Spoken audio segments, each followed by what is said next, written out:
Dvahati evam utsanga urasi chada yopalalayan mudam paramam avapa patishu. On the forest paths, cha also, mugdha bhavena, while the childish behavior of the deer, tatra tatra, here and there, vishaktamati, whose mind was too much attracted, pranaya, with love, bhara, loaded, hridayaha, whose heart, karpanyat, because of affection and love, skandhena, by the shoulder, udvahati, carries, evam, in this way, utsange, sometimes on the lap, urasi, on the chest while sleeping, cha, also, adhaya, keeping, upalalayan, fondling, mudam, pleasure, paramam, very great, avapa, he felt. Translation: when entering the forest, the animal would appear very attractive to Maharaj Bharata due to its childish behavior. Maharaj Bharata would even take the deer on his shoulders and carry it due to affection. His heart was so filled with great love for the deer that he would sometimes keep it on his lap or, when sleeping, on his chest. In this way, he felt great pleasure in fondling the animal. Purport: Maharaj Bharata left his home, wife, children, kingdom, and everything else to advance his spiritual life in the forest, but again he felt victim to material affection due to his attachment to an insignificant pet deer. What then was the use of his renouncing his family? One who is serious in advancing his spiritual life should be very cautious not to become attached to anything but Krishna. Sometimes, in order to preach, we have to accept many material activities, but we should remember that everything is for Krishna. If we remember this, there is no chance of our being victimized by material activities. Translation again. When entering the forest, the animal would appear very attractive to Maharaj Bharata due to its childish behavior. Maharaj Bharata would even take the deer on his shoulders and carry it due to affection. His heart was so filled with great love for the deer that he would sometimes keep it on his lap or, when sleeping, on his chest. In this way, he felt great pleasure in fondling the animal.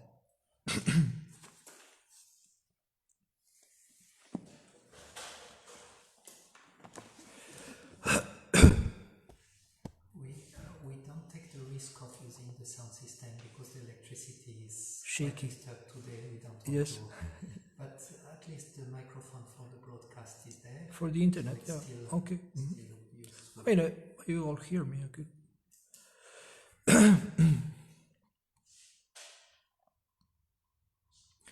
So there is another place in the Bhagavatam where it is explained the attachment, family attachment, and there is a detailed description what is attractive to the householder in his family life. So one thing that is attractive is broken words by children. You know, when children speak in broken words, it sounds very cute or sweet. And when parents hear children speaking like this, their heart is melting. Then also wife sometimes she speaks in sweet words. At least in the past this was happening. Nowadays also wives can speak very harshly. And also in the 12th canto of the Bhagavatam it is said that in Kali Yuga women will speak harshly, very harshly. And they will have too many children also. But this is towards the end of Kali Yuga. So then wife is also attractive for the householder because of sex life. This is his great motivation, why he works like an ass whole day. And in the evening he gets some pleasure of eating and having sex with his wife, if possible. And so conditioned souls create this family atmosphere, family life, and then they enjoy. And then, you know, most people have the same desires. So I sometimes joke or write a Facebook post that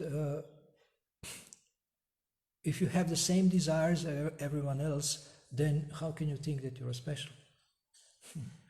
If you have the same desires. And same desires are described in the Bhagavatam.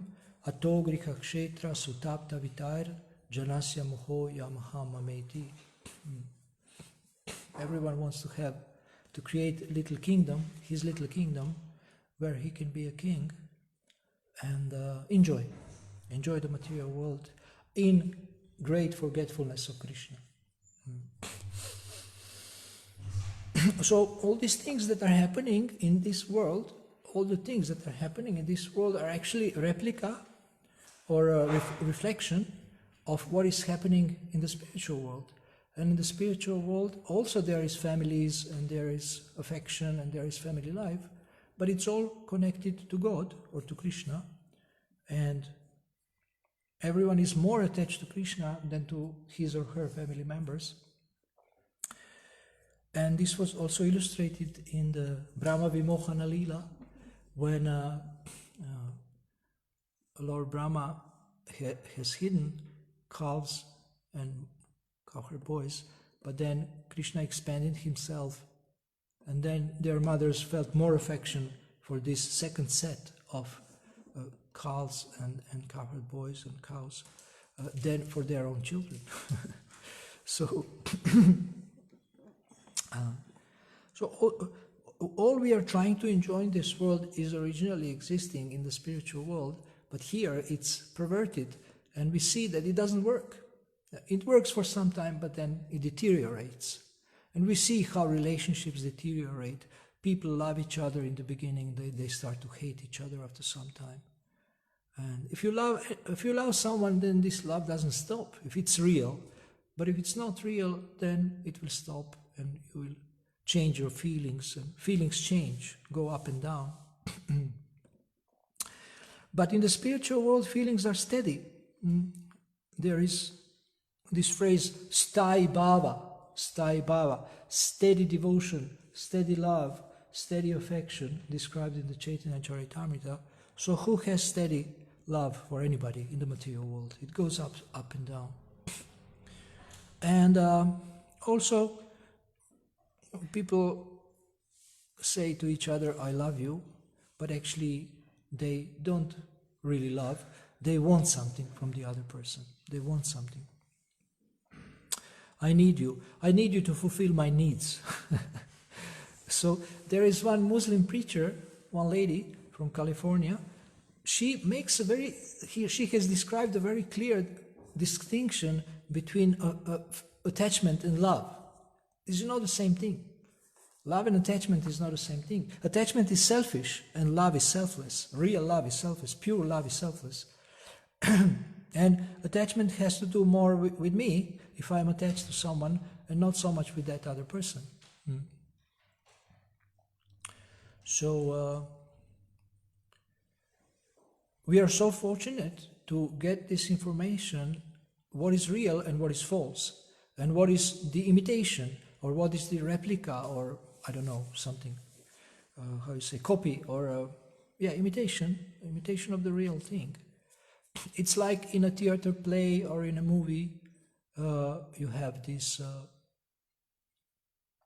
something that is not real, and then we watch the movie and we identify with the heroes in the movie, and we feel everything they go through, we feel everything they feel, and it becomes, if they feel pain, we also feel pain. But then sometimes if our friend is sitting near us or a partner, they notice how much we are absorbed and how much we are identifying with the movie and with the characters in the movie, and sometimes they say, wake up, we're just in the, this is just a movie. Why are you emotionally experiencing so much their pain or their joy? This is just some colors on the screen. Just take your popcorn. Don't experience so much this what they are experiencing. So similarly, we are identifying with this body and all the roles in this world, we are identifying, and therefore we are suffering. Whatever happens to this body, then we are upset or we are depressed. Something is happening to my body, and I'm really upset. I'm really disturbed, dejected. I feel bad about it.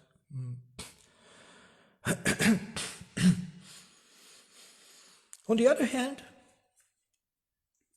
so we have some things that are dear to us in this world, and then when we jump to the 11th canto of the Bhagavatam, there is one verse which says, if you offer to Krishna what is dear to you, you earn eternal life. You earn eternal life. If you give Krishna what is most dear to you.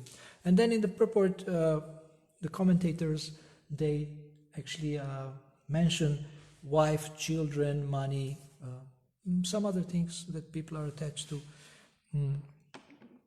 Maybe fame, or mainly there is three things that conditioned souls are attached to. And this is described in Shikshashtaka. Nadanam, Najanam, Nasundarim. So wealth, then fame or followers, and beautiful members of the opposite sex. Everybody is attached to these three things. Everything can fall into this category, more or less. But if one offers this to Krishna, then it gets purified. And therefore we have this amazing principle of Yukta Vairagya, where we use everything in Krishna's service. And Srila Bhaktivinoda Thakur in his poetry is teaching us how to pray and how to offer. He says, I offer my home, I offer my wife, I offer my children, I offer my wealth, I offer everything to you, my Lord. Manasa deho geho yogi chumor arpiluntua pade nanda kishore. So everything is still there, but just the consciousness is changed. And you offer everything to Krishna. Everything is still there. Your wife is still there. Your husband is still there. Your children are still there. They are not lost. They don't even leave you. They are still there. But you offer them to Krishna or engage them in Krishna's service, and everybody is more happy. Everybody is more happy. So this principle is very powerful. This principle is very powerful. And we see, like, some people see problems everywhere, and therefore they are disturbed a lot, because they see problems everywhere. They are always in anxiety. But some people see opportunities everywhere, not problems. They see that every problem is an opportunity. And what opportunities are there? What opportunities you see? What are they opportunities for? So we see opportunities for service. We see opportunities for service. So other people's problems are our opportunities to serve if they have a problem. How can we serve them? We help them to solve the problem. So every problem is an opportunity to work on finding a solution. Every conflict is an opportunity to improve the relationship, to sit down and discuss, okay, how we want to please Krishna, but resolving this conflict.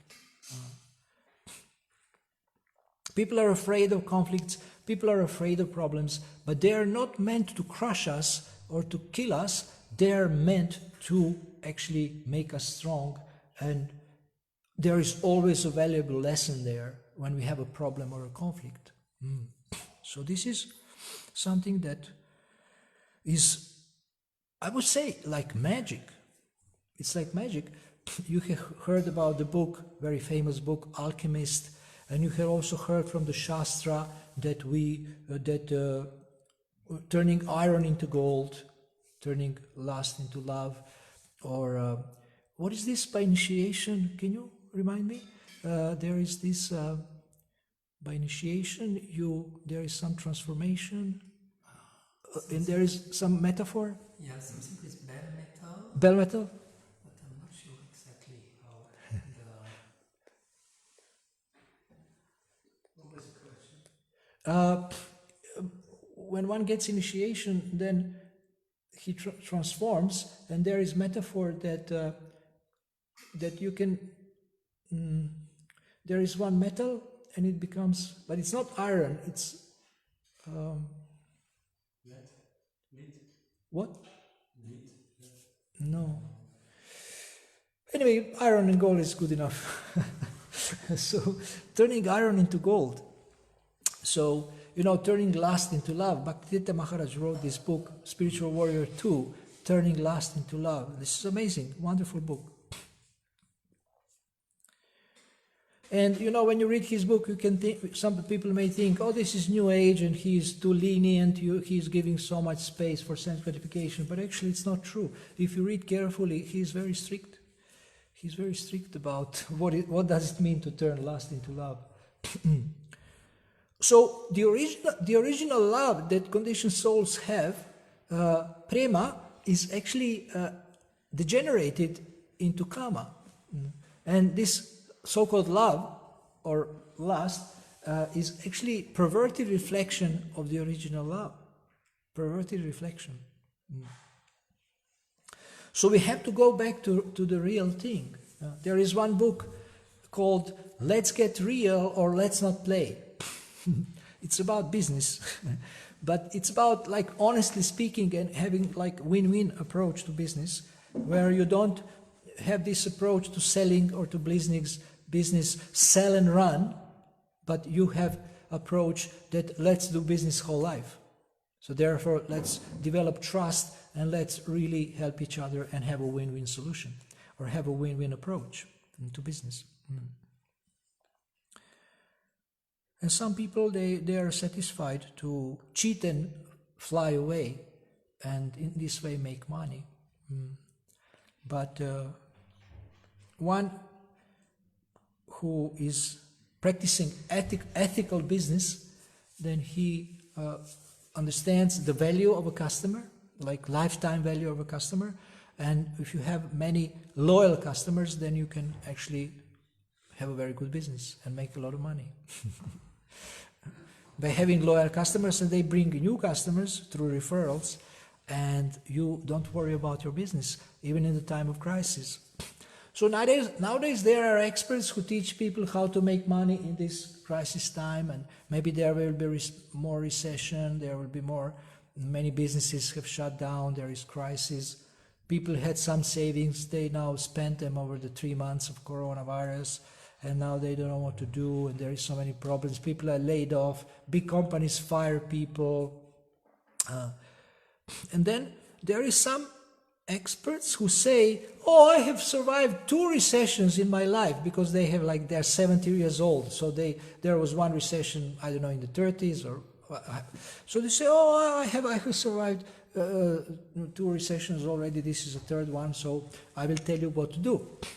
So you can learn how to survive in the recession time. And there is always a way to actually be, there is always a way to do something. People say, unemployment is a myth.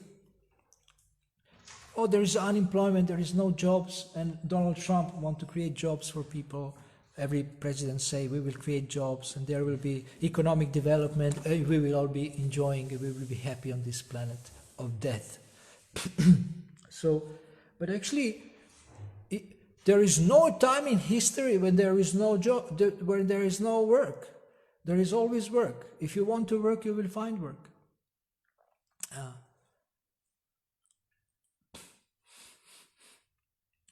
But if you want to look for excuses why not to work, you will find them. You will find them. I just published a book about excuses, 57 pages, ebook. If you're interested, I can send you. I see that this book is not very popular because people know if I read it, I will find myself. So excuses are a great obstacle to our success because they help us to become lazy. They help us to be lazy. I'm waiting for. I'm on a, how do you call this institution? Employment agency? Yeah, employment agency where you get a job, where you apply for a job. Well, I have applied there and I'm waiting. They're not inviting me. This is their fault. They're not inviting me for work, and I'm waiting. So waiting is a great success strategy. I'm a success coach, so I say waiting is a great success strategy. Another great success strategy is hope. I hope. I hope something will happen. I hope something will fall from the sky. So good luck with this strategy. With this strategy, you will achieve nothing, I tell you. So there is this, I'm waiting, and another is I hope. So this is very useless. Then another Krishna conscious useless strategy is I'm waiting for Krishna to do something. So good luck. You're waiting for Krishna to do something. Why don't you do something? Why should Krishna do something? Is he your servant? You see, it's blinking. I'm waiting for Krishna to give me a sign. How long have you been waiting for something to happen, something magical? Oh, for the last 20 years I'm scratching my head and I'm waiting. I'm waiting that ISKCON gets better leadership, that ISKCON gets better loving and caring atmosphere. ISKCON is not caring. So if ISKCON is not caring, why don't you become a caring devotee and care for everybody? If you know what to do. And people like to sit on the side and criticize, especially leaders. We are criticizing, you're doing this wrong, and now on the internet you can do it, very effectively. You have your blog and just write about what's wrong. So that's easy. This is easy to do. So some people think I'm very intelligent if I see faults. But actually those who are intelligent, they see what is good.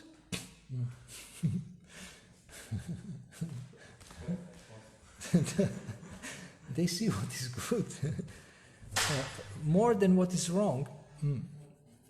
Anybody can see faults. That's easy because conditioned souls are envious and they can easily see the faults of others. But it's easier to coach others than to coach yourself. I can tell you this from my experience. It's much easier to give advice to others than to give advice to yourself. Therefore, I say, devotees tell me, there is nobody to preach to, nobody will listen to me.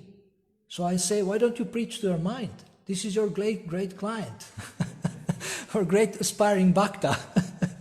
So, you have so much to preach to your mind, so you have so much to learn and to preach to your mind. They said, nobody will listen to me. Why don't you preach? So, one chapter in my book on excuses is called Excuses Why We Don't Preach. And one of them is that nobody will listen to me. Who will listen to me? I'm too old or I'm too young. So, no one will listen to me. So this is an excuse. There is always someone that will listen to you. And nowadays, with the internet, you can just give class even if nobody is listening, but somebody will log in and somebody will listen later maybe or something. And I can ask the page manager of the page called Bhagavad Gita, Indian page. And if you want to preach, on this page, as soon as you start talking, immediately likes and hearts start jumping. Because these people are always online and they're always listening. So if you want to become a famous preacher on the internet, go on the page Bhagavad Gita. The manager is Sumangal Prasad Gupta, and especially he likes Westerners to preach, because there is already many Indians preaching there. And then you can become very popular preacher, especially among Indians. Online. You can go live, he can make you an editor.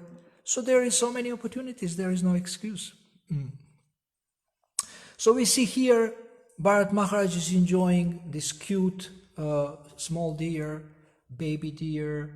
He's enjoying his movements, and somehow he has decided, unfortunately, to enjoy a little bit more in the material world and to enjoy these relationships in forgetfulness of Krishna.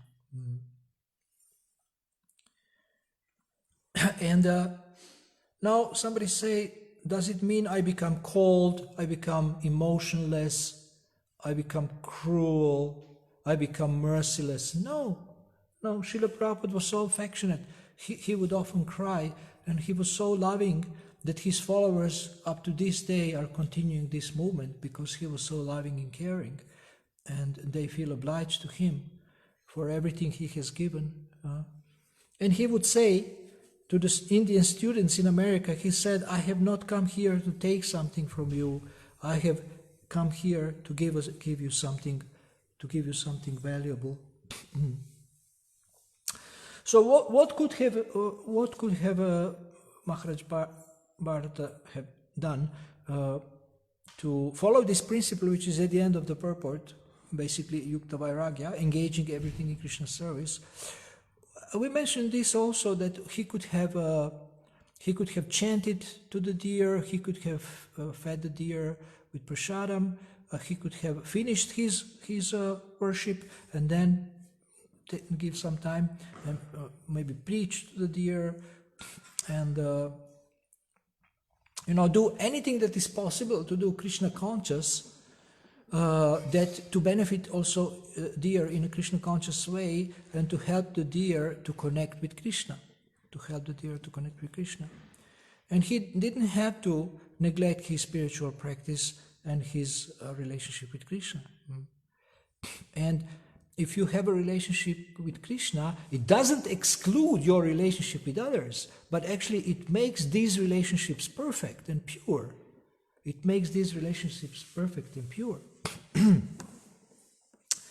So when you love Krishna, you can love others in the best possible way. You can love others in a pure way, and you can love others in a more intense way also. Because your love is spiritual, and spiritual energy is more powerful than the material energy. So these are some of my thoughts on this verse and purport. Thank you very much for listening. Do you have any questions? Comments? Yes. On the first part, I was wondering if a desire can arise without association. So does a desire arise before association, or does association come from desire? Because often I see in my own life, and reflect on my own life, I changed my association by seeing like it happened automatically. I felt in the beginning, and at some point in my life I chose it consciously because of one of change. But does the desire come first, or does association come first? Desire is always there to enjoy, but association enables you to enjoy in a material way or spiritual way. And if you want to enjoy in the material way, you are seeking material association. If you want to enjoy in the spiritual way, you seek spiritual association. Anandamaya Vyasat. When people speak about spiritual life in general, they actually think, renunciation. But Prabhupada said, no, Anandamaya Vyasat, we are pleasure-seeking entities. And we come to spiritual life to enjoy. But enjoy on a different level and enjoy more intensely because it's connected to the soul. So Srila Prabhupada once asked devotees, why do you chant Hare Krishna? You know that story? And then they say, oh, because it's a Yuga Dharma, because this and that, and it's a holy name and non-different for Krishna and this and this.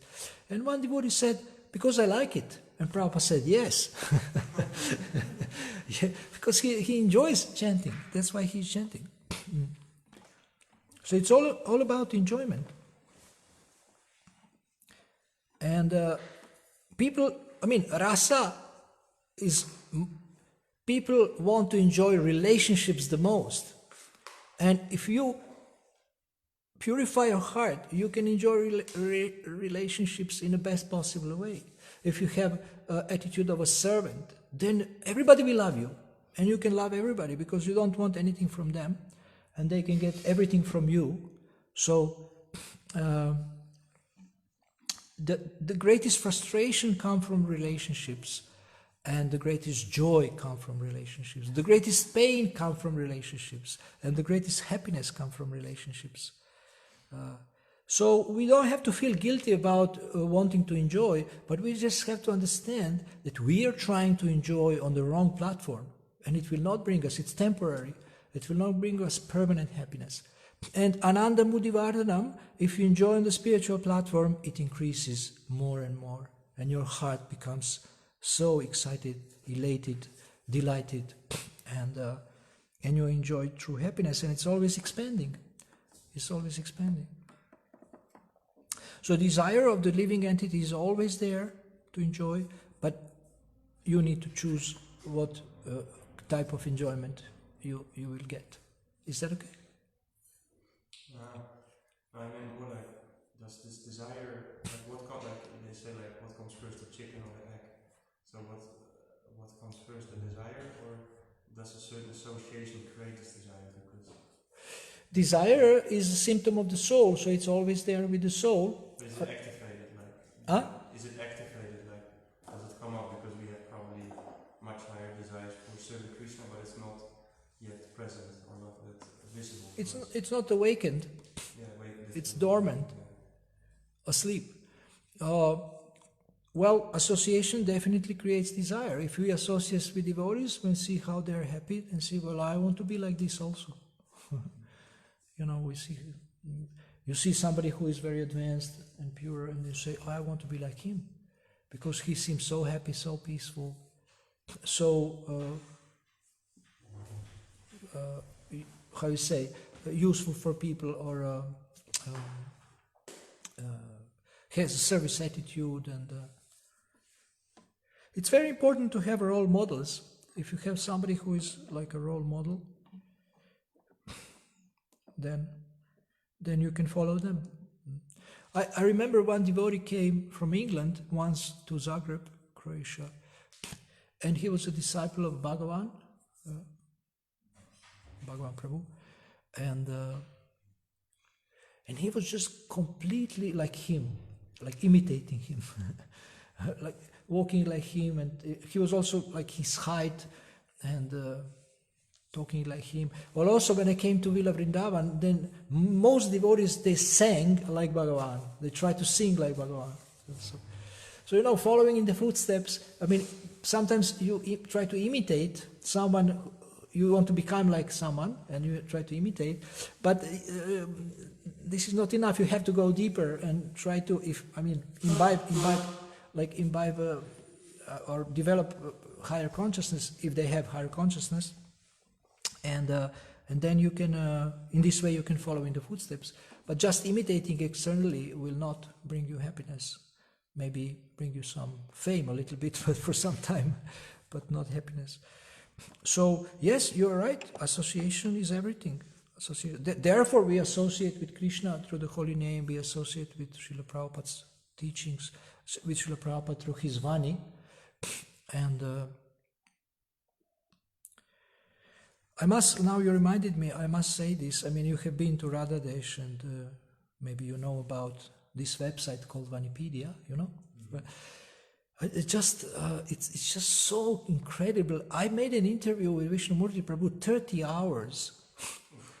And somebody transcribed most of it, and this is on Dandavats. The vision that he has about Prabhupada's teachings, how they should be. I mean, I think he's just worshipping his teachings by what he's doing on Vanipedia. Like, just take this one part of Vanipedia, it's called Nectar Drops. So he takes 3-4 sentences and also audio and text, and he creates a lot of clips. And even if you hear one a day, you can benefit so much. One a day. One clip, hear, read, post it on your Facebook.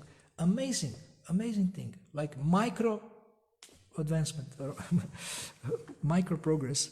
Now, and then other things. I mean, all the photos are there. I think there is 19,000, and I don't know how many photos. 19,000, maybe 90,500 photos. Then videos. Then there is this 1,080 videos where he selected from Prabhupada's classes and created short videos, 10 minutes, 5 to 10 minutes, which cover all philosophy of Krishna consciousness. And now this is being translated into 98 languages.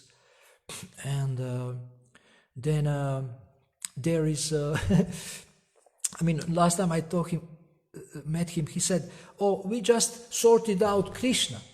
What does it mean? Well, we made a category Krishna, which is huge category. Everything about Krishna from Prabhupada's teachings in this category, everything in one place. Then they have a category Chaitanya Mahaprabhu, they have a category Radharani. Then they have these essential subjects, different, like, I don't know, reincarnation, like devotion. And you can find everything in there. And always innovating, now becoming more colorful, because Wikipedia doesn't have so many design options. It's a Wikipedia platform, so there is, you know, colors, and it just, you like to visit and to find so many things there, and everything. I mean, and search has improved. And I was, he didn't ask me for feedback, but I was telling him everything I think is wrong in Vanipedia. Not wrong, but what can be better. And in a couple of years, he did everything I told him. First, when I told him, he didn't tell me, yes, okay, I will do it. No, he was just telling me, I don't have enough people. But after 2 years, he has done everything I told him, everything to improve it. I mean, I'm not the only one who gives feedback. And now search is better. Search was not very good in Vanipedia. Now search is better. You can find categories, and it's amazing. So I just recommend you, you visit Vanipedia, and if you need any topic, there is a category. And if you cannot find it, contact me, I will find you a link to the category. You have all the quotes about something in one place. So, yeah, so association with Vani is more important than associating with Vapu, or the body of the spiritual master. And also ISKCON preachers, I mean, I don't know, like Satchidananda Swami has this very resourceful website, his website, very resourceful website. I remember when it was launched, he was in Zurich, and I happened to be there. I think it was Gaur Purnima maybe, or some festival. And he offered it like to Krishna as offering this new website, and he showed us on the screen. It's very resourceful. There is Sharanagati, there is also Sharanagati library, and you know, you can find so many things. Newsletter, Sharanagati newsletter, or what was the newsletter? Sharanagati? Yeah, I think. And also there is Amritavani. Amritavani is there also. And I mean, there is seminars on topics, different topics. This is on another website. But it's so resourceful, so people can come and visit and get inspiration. And so nowadays, physically, maybe you cannot always be with a spiritual preacher, but online you can associate through Vani, through instructions, and there are different devotees in different moods. Like I was pushing Vishnumurti Prabhu to preach more because he's an amazing preacher. When he speaks, he just animates so many people. He's Shakti. But he said, no, I want to create platform for Prabhupada to preach. So on the whole Vanipedia, there is only one 3-minute video where he's speaking, and everything else is about Prabhupada. And also, gurus create websites, but some gurus are in a different mood. They don't want to have their own website. They want to promote Prabhupada. So this is also okay. And so, but association, as you say, definitely, association creates desire. Really, your desire can grow like anything if you associate with Srila Prabhupada and one of his genuine followers or bona fide followers, and you get so much empowerment through this. You can become yourself an instrument in God's hands and help to spread the mission, and you also benefit. Okay. One more. Yes? Thank you for your inspiring lecture. I have a question. Namely, you mentioned that we may get judgmental.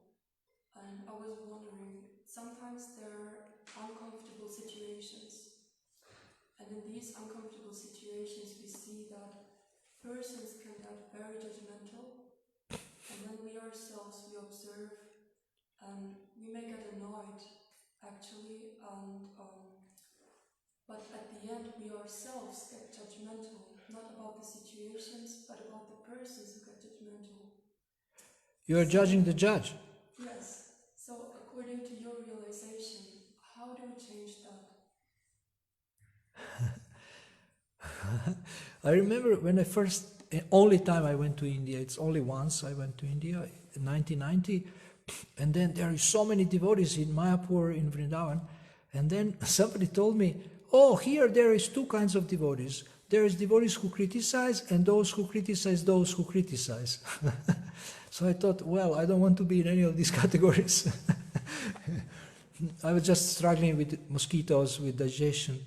I didn't have time to criticize anybody. It just remembered the bee. Be a bee, not a fly. Just remember to be a bee, not a fly. You know, a bee? Bzz, yeah. So you don't need this. You don't need this for a spiritual advancement. And if you see somebody who is criticizing others or judging, you can just think, I don't want to be like this. I don't want to be like him. I don't want to even criticize him. Although I know this is not right, but I don't want to even criticize him. There was in Chaitanya Charitamrita, I think it's Raghunath Bhatta Goswami, it says he just made a decision. He will not criticize anyone even if there is a reason for this. And of course, Mahabhagavat, he doesn't see fault in anyone. We need to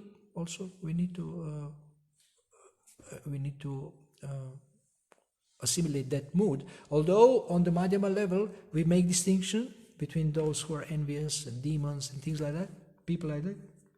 But still, within our heart, we don't want to meditate on the faults of others and criticize and hold grudge, because it's just poisonous. It poisons our mind and body. It's not good for our health, spiritual health, physical health, to have these negative emotions. So, but it doesn't mean if we need to do something about protect someone or protect ourselves, we should do that. We should take action. It's not just you become like a, how you say this? Everybody walks on over you. How is called this? Huh? Straw? No. Carpet? No. There is an English phrase for this. Walk over when everybody steps on you because you are too humble, huh? They walk over you. Yeah, you are like you're tolerating everything and become a victim like this. No, we have to fight for justice. We have to fight for what is right, but at the same time, we don't want to have our heart full of criticism and negative emotions, because it's not good for us also. Krishna is not pleased with that. So it requires self-control. It's a good question. Judge the judge, criticize the criticizer. This is also criticism. You also become very negative.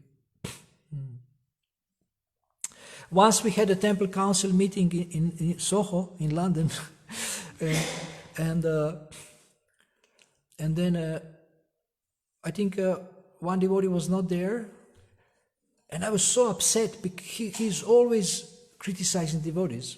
He's a leader, and I became very negative. And Murli Manohar Prabhu, who is head pujari, senior devotee, he said, "Why are you so negative about his being negative?" And I started to laugh. I said, "You caught me. Everything I preach, I'm breaking now. I'm not following." But it's tricky. You want to correct something, and then you fall into this trap of being completely absorbed in criticizing the criticizer. So we should be careful about that. Okay? Is it clear? Yeah. Okay. Srila Prabhupada ki jai.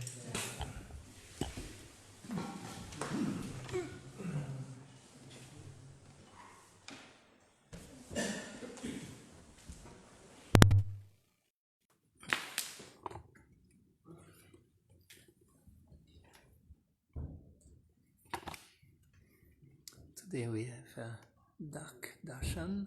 Our light is not so good working, so the deities are just there with some candle.